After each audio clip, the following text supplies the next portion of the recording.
Obviously I worked on very large companies and had P&L responsibilities and product building responsibilities. And moving to, a true entrepreneur has given me even more insight in terms of just how to lead and build a business. And I would give two things that I think are extremely important.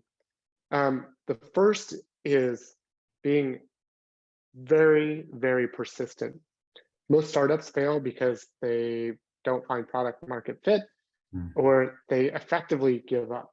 And this can happen in a scaled business as well when you're starting a new initiative or want to test a new brand or a new hypothesis or evolve what may have worked in the past, right?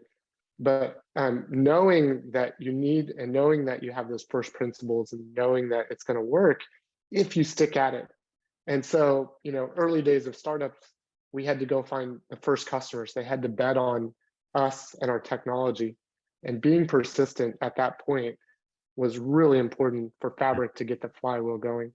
So I would just say, you're looking for the attributes of like toughness and sticking with something to make sure that you see it all the way through.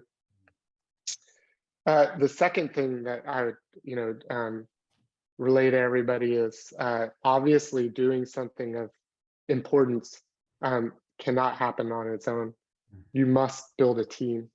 And I would highly contend that people and the bar that you hire at, you should be really, really have an insanely high bar for hiring people.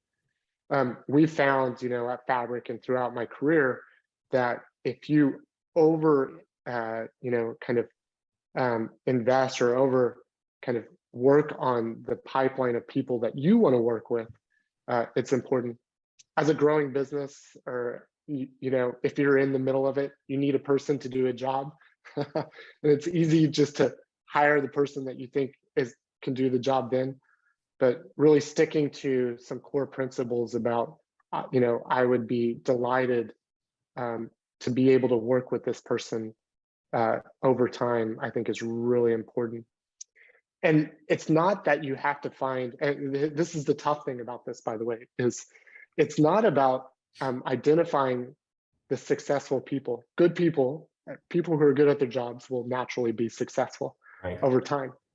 And you have to find that fine balance of finding somebody who has been successful or who can be successful in that role, but who's still willing to put in the persistence and hard work, right? They don't need it. You don't want somebody who's resting on their laurels or what they did before, but you want somebody hungry and who will work hard and smart. And so finding that kind of person who's on the edge of of growth, I think is really important. So just spending the time and keeping your bar super high in terms of who you work with and who you want to spend your, the majority of your day with, I think is really, really important.